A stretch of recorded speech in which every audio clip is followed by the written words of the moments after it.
지난 시간에 푼 12번이 어려웠어? 그러면 오늘 개념 설명 한번 다시 하고 문제 다시 풀어도 시간이 되나?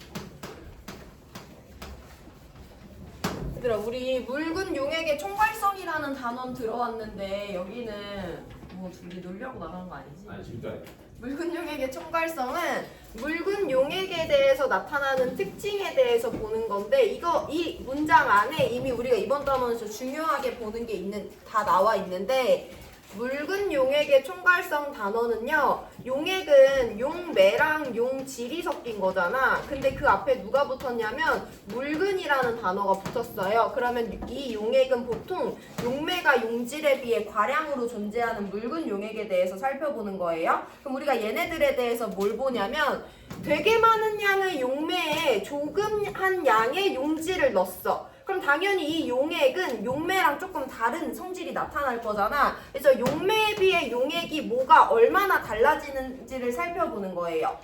용매에다가 되게 많은 양의 용질을 넣어주면 당연히 이 용액은 용매랑 성질이 완전 다를 거 아니야. 그런 용액에 대해서 보는 게 아니고요. 되게 많은 양의 용매에다가 용질을 소량 넣었을 때 그 용액은 용매에 비해 어떤 것이 얼마나 달라지냐에 대해서 우리가 살펴보는 게 이번 단원이기 때문에 묽은이 들은 거예요. 그러니까 용질에 비해서 뭐가 달라졌는지 우리는 관심 없고 이 단원에서는 용매에 비해 만들어진 용액이 뭐가 얼마나 달라졌는지를 설명할 수 있으면 돼요.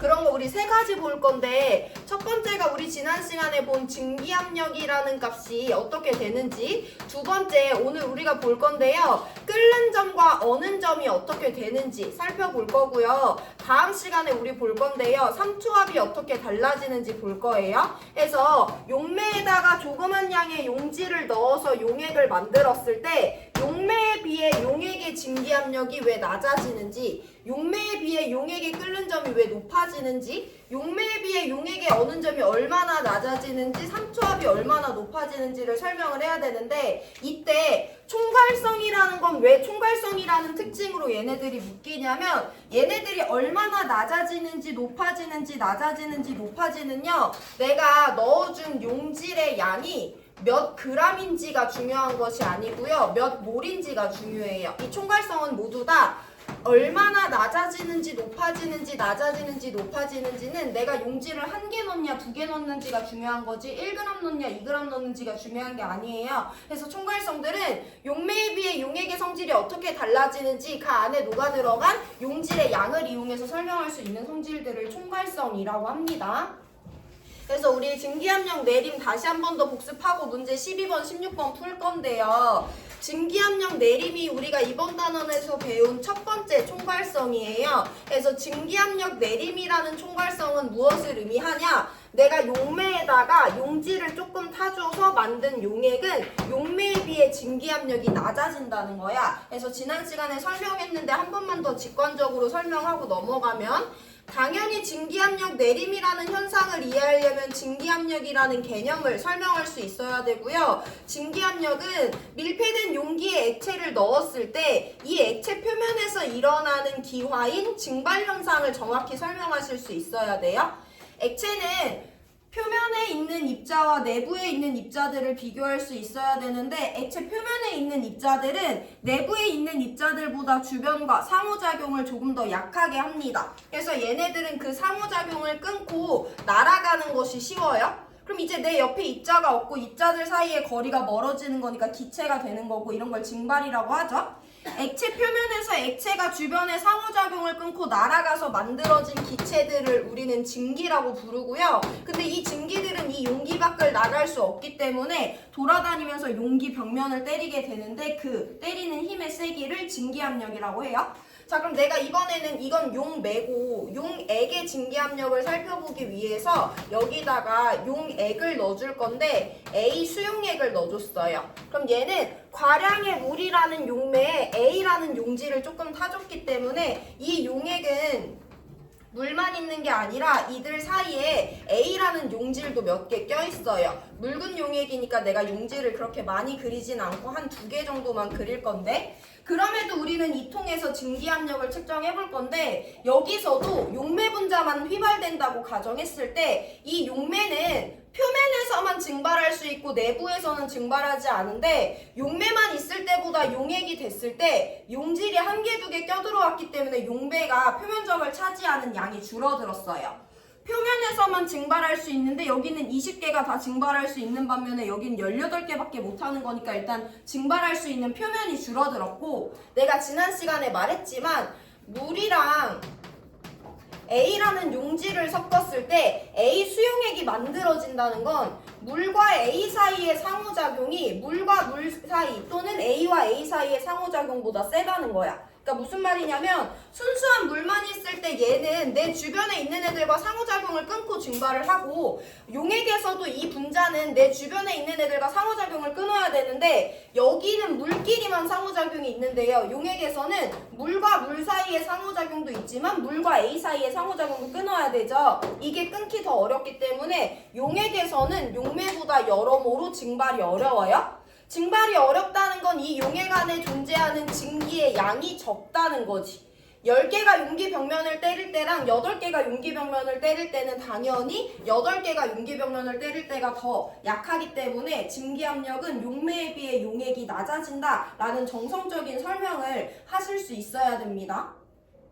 자, 여기서 이제 중요한 건 이건 다 정성적인 설명이고 이제 정량적으로 어떻게 들어가야 되는지인데, 자, 그럼 내가 이제 조금 비교를 해볼 건데, 여기 안에 내가 A 수용액을 넣어줬는데 얘보다는 농도가 조금 진해서 여기는 용질이 표면에서 한 4개 정도 차지하게 됐어. 그럼 우리 여기 2개에서 증기압력 비교해볼 건데, 어쨌든 용매가 표면을 얼마나 차지하나가 중요하잖아. 얘랑 얘 둘 중에 누구 농도가 더 진해? 누가 더 용질이 많이 들어갔어? 왼쪽이 더 많이 들어갔지? 그럼 우리는 이제 용매의 증발을 살펴볼 건데, 둘 중에 용매가 표면적을 차지하는 양은 어디가 더 많아? 여기가 더 많지. 용질이 더 적으니까. 그럼 표면적만 봤을 때 둘 중에 오른쪽이 증발 더 잘하겠네? 그리고 여기는 어떤 입자들은 용매 사이의 인력만 끊어도 되는데 여긴 용매 용질 인력도 끊어야 돼요. 여기도 용매 사이의 인력만 끊어도 되는 반면에 용매 용질 인력을 끊어야 되는데, 용질의 양이 여기가 더 많다는 건 여기가 끊기 힘든 상호작용이 더 많다는 거잖아. 해서 당연히 용매와 용액도 비교하지만 용액 사이에서도 용질이 더 많은 수가 들어와 있을수록 증발이 어렵기 때문에 증기압력이 작아지는 거예요. 그래서 우리는 그 안에 녹아들어 있는 용질의 양이 많으면 많을수록 증기압력이 점점 낮아진다라는 것도 설명하실 수 있어야 됩니다.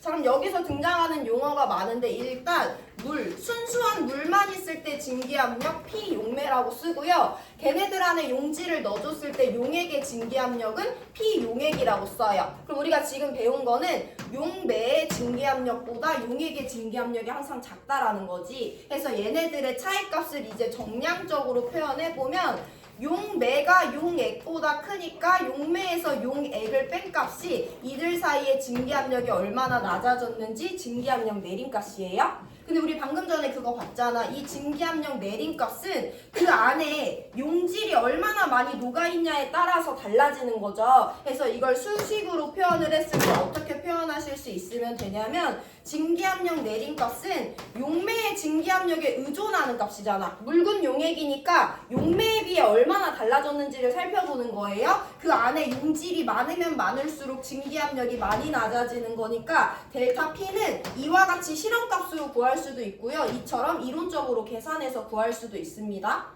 아니면 반대로 우리 증기압력 내림값이 아니라 용액의 증기압력 값을 볼 건데, 그럼 용액은 언제 용매랑 비슷하냐면 용질이 조금 들어왔을 때, 즉 용매가 많으면 많을수록 그것이 값이 비슷한 거기 때문에 용매의 증기압력에다가 용매의 몰분율을 곱하면 얘가 크면 클수록 얘네들은 비슷한 값이기 때문에 이게 거의 1에 가까워지죠. 그래서 이렇게 세 가지 공식을 알고 있어야지 문제를 풀 수 있어요.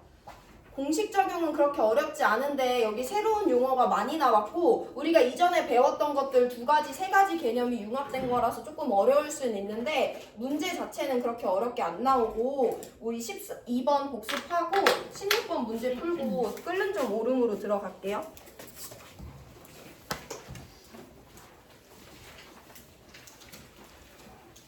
내가 여기서 그 10반 애들이 너무 힘들어해서 문제 하나를 빼줬어. 15번 안 풀 거예요.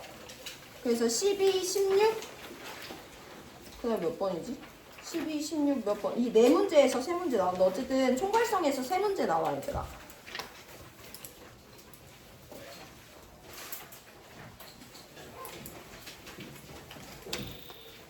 11번.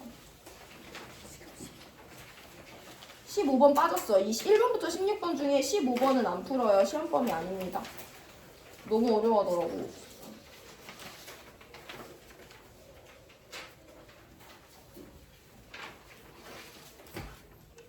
아, 됐구나.